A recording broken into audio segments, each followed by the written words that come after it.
Hey guys, welcome back to Fixing a Blind. So today you're gonna hear the air conditioner in the background because it is smoking hot out today in Minnesota. So we got this guy, he's getting ahead of the curve, getting ready for winter. We got a yard machine. Okay, it's an 8 horsepower, 26-inch cut. It's a pretty deep one. It's a tracked machine, and what we have going on is this one does not engage the drive. Okay, and found a couple things, and so we'll come over here and we'll get to that. So the main reason is, let's see, get you guys up here. So the main reason is this jam nut here backed up. It's all the way at the top. It should be down here against this. And so this cable got so loose that it wouldn't engage. But then we're gonna tip this thing up and I'm gonna show you another problem that we have as well. All right, so this is the friction drive wheel. And there is a pretty significant crack in it right there. I don't know if you see that big gap there. So we're gonna go ahead and replace this. This is not the problem. Replacing that is not what's gonna fix it in this case.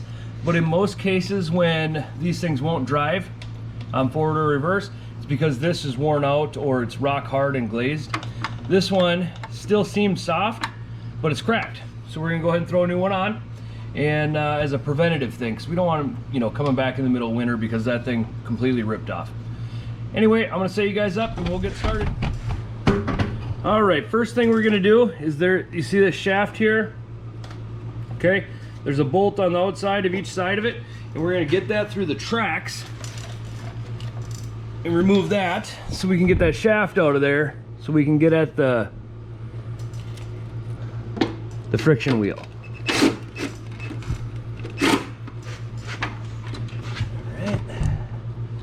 Now there's a washer. You need to make sure you don't lose that washer.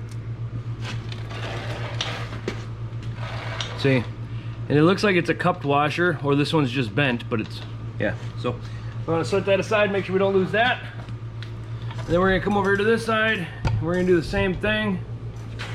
Pull this bolt out.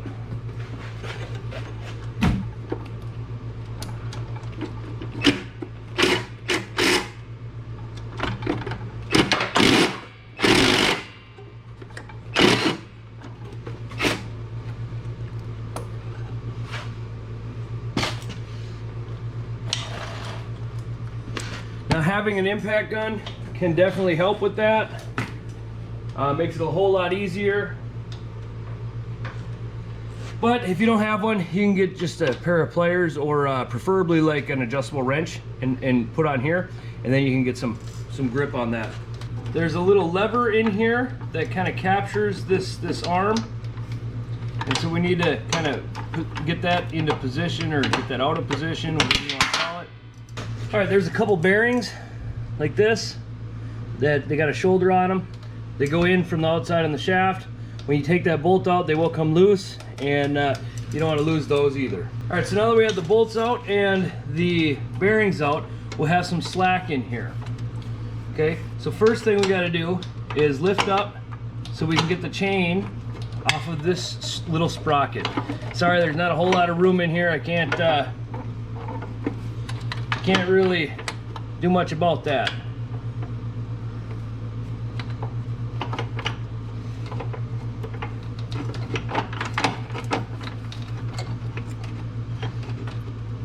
All right, so we got this off of this pin, okay?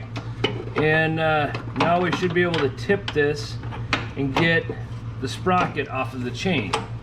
And then basically what we're gonna do is we're gonna slide this shaft out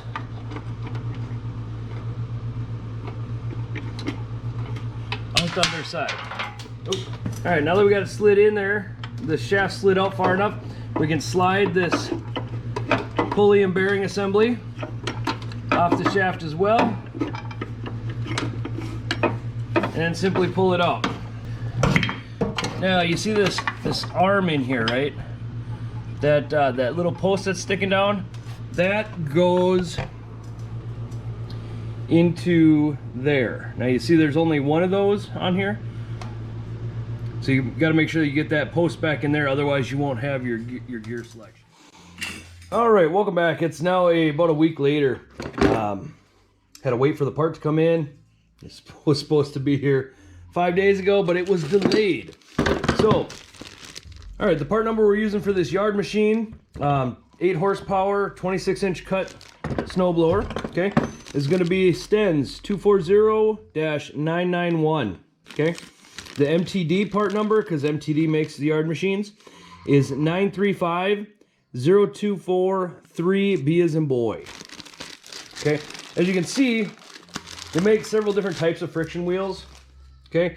You've got these style, which are on some of the machines, and they just bolt on with 3 bolts. Then you have this style, which is sandwiched between 2 plates.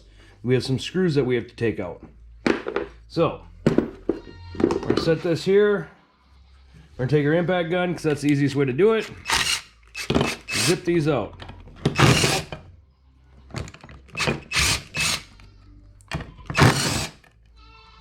Okay, now you do have to take all 6 bolts out. Otherwise, it won't let you get it out. Oh, come on now. Oh, of course. It's gonna be like that. We gotta use a wrench to get them off on this one. Oh, come on.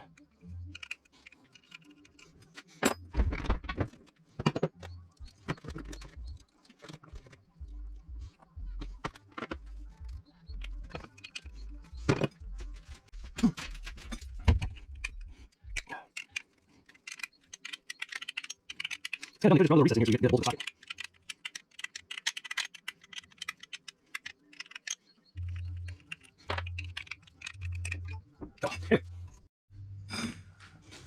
All right, so now that we have all 6 bolts out, we have to separate this. So good, flat blade screwdriver will do. Just try not to stab your hand, You got to get it between the rubber and the metal. And then once you get it in there, you can just work your way around.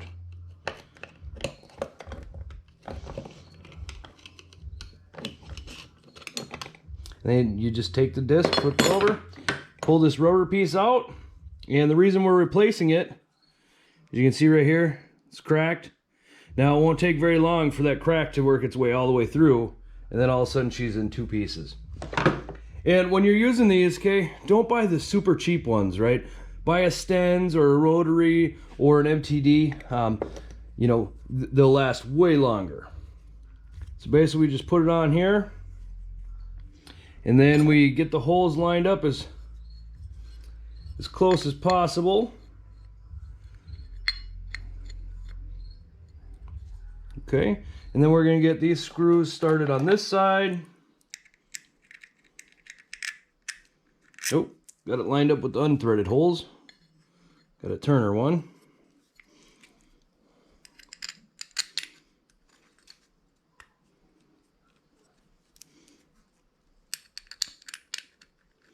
So basically we want to get all 3 on one side threaded in and all 3 on the other, all of them threaded in, right? Before we tighten it down. Now one on the very side. This just ensures it doesn't move as we tighten it down. All right, flip it over. We're running in. Just kind of nicely. Tighten all the way down. Once it's make sure it doesn't tug. And then again, once we run the back side in. The back side I'm going to do the wrench. I tell you guys, I spend more time looking for my tools than I do actually working on things.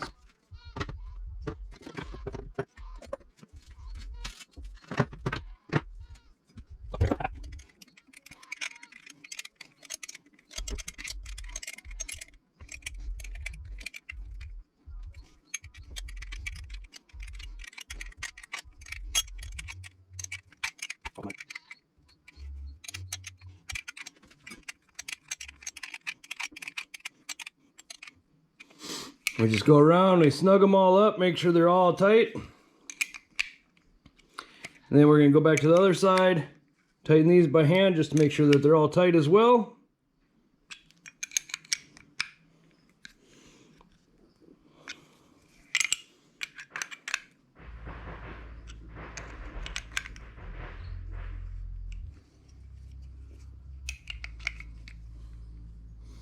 And you basically just kind of go around them all so that it's making sure that you put equal pressure all the way around.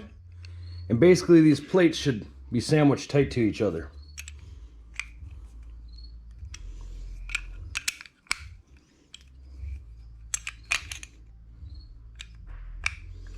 All right, now we're gonna go put her back on the machine. All right, so we're gonna go ahead and install this back in. First thing we're gonna do is we gotta put this sprocket, okay? See how there's a flat side and there's a hex side. The flat side goes towards this and the hex side goes towards the shaft. So we just put that in here, put it into the chain, and that'll basically kind of hold it right where she needs to go, okay? And then we're gonna take this, and remember, bearing faces the right hand side. The wheel goes on the left hand side. And we're gonna get this in here, and you see you got this pin up here, okay? So this is how she's gotta go. And then we work on getting that shaft back in through here.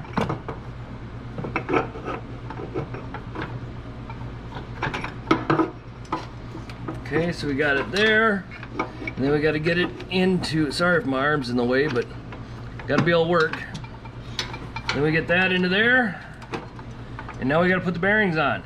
Now these bearings look like crap because they're rusty, but on the inside they still roll nice and smooth.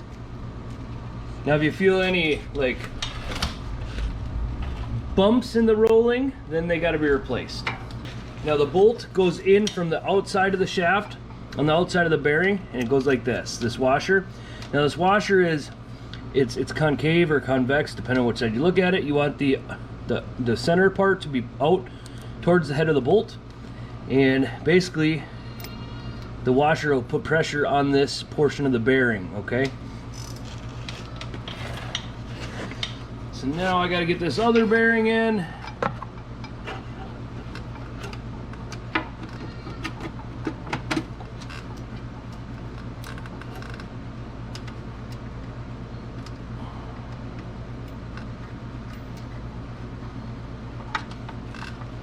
All right, so we're gonna grab the 1/2-inch drive socket.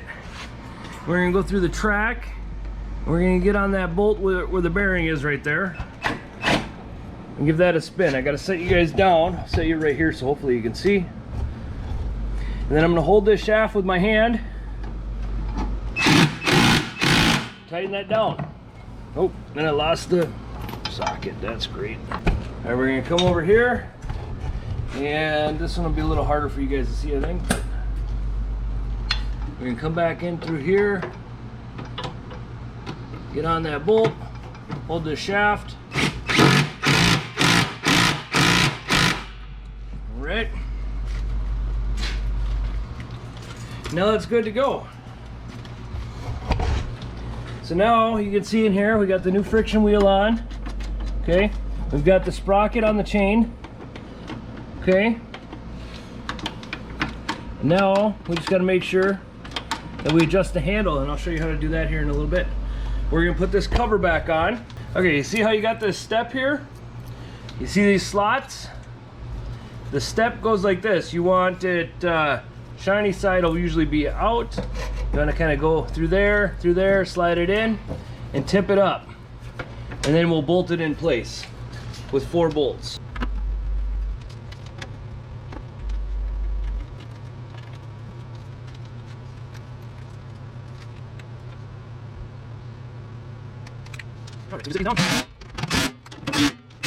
Alright, now we can put her back on its legs and finish up.